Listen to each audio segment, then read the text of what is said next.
nagkaroon na nga ako ng masamang impresyon na ang institusyon ay ginagamit tungkol sa insertion. Sapagkat ang akala nyo, insertion ay mali, pero sabi mo naman, ngayon hindi mali. Ba't mo tinanggihan?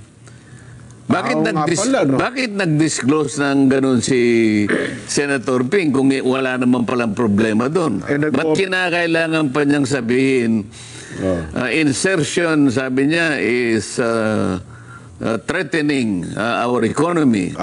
Kinakailangan sa plenaryo mabusisian at bakit yan ay pinayagan. Yung salitang yun, bakit yan ay pinayagan? Ibig sabihin, bawal pala yan?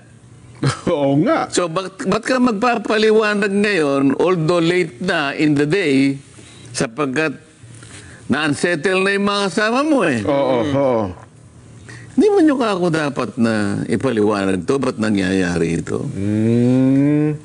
Kasi ang offer kay Tito Sen, di ba Sen, 500 Oh, yung kapwa ninyo ako action, kayong dalawa, you are sending a mixed message to our people.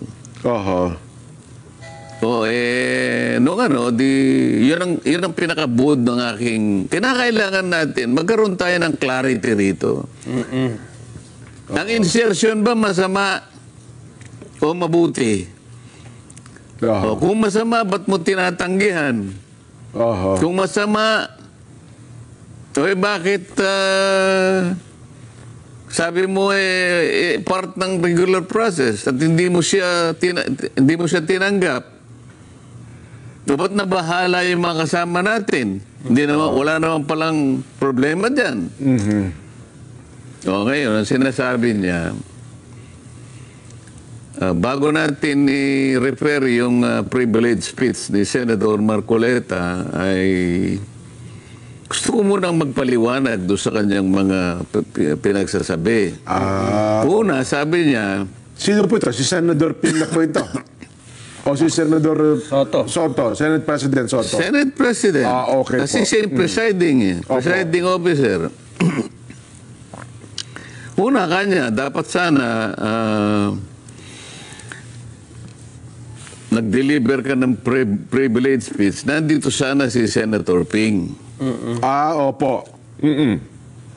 Una, hindi ako pwedeng sumagot sa kanya kasi ayaw niya bumaba. Dapat sana siya ay bumaba para mag-usap kami. Kasi siya ang presiding officer that time. Hindi tayo, gusto ko sana sabihin sa kanya, kaya ako siya tinitingnan, kahit di ako may kibo, tinitingnan ko siyang mabuting ganyan.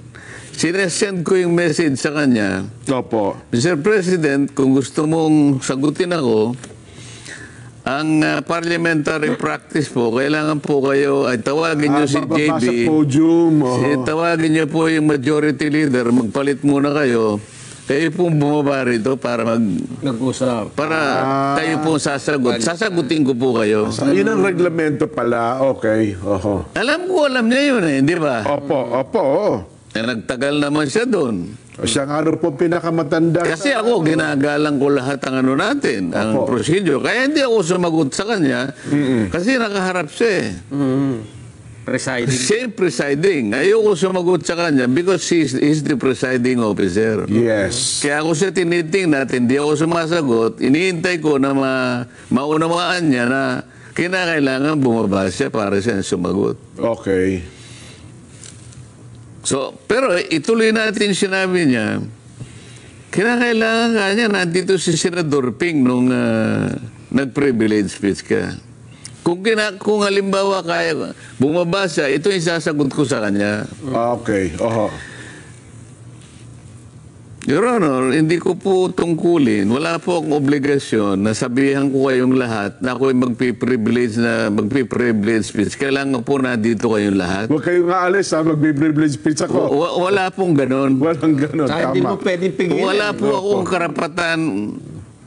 Una, wala akong karapatan. Pangalawa, wala po akong obligasyon na sabihan kayo. Nasa inyo po yung kasi nakalagay naman po sa agenda na magpi-privilege speech ako. Ang ibig sabihin yan, ayaw po niya akong pakinggan kaya siya umalis, di ba? Tama. Yun sana sasabihin ko sa kanya. Kaya lang, hindi ko na nasabi kasi nga, nandun siya sa taas. Di ba? Pero kung bumaba siya, Yung kagad na sasabihin ko. Okay. Pangalawa, hindi po niyo ako kasi pinagbigyan na ako na munang mauna.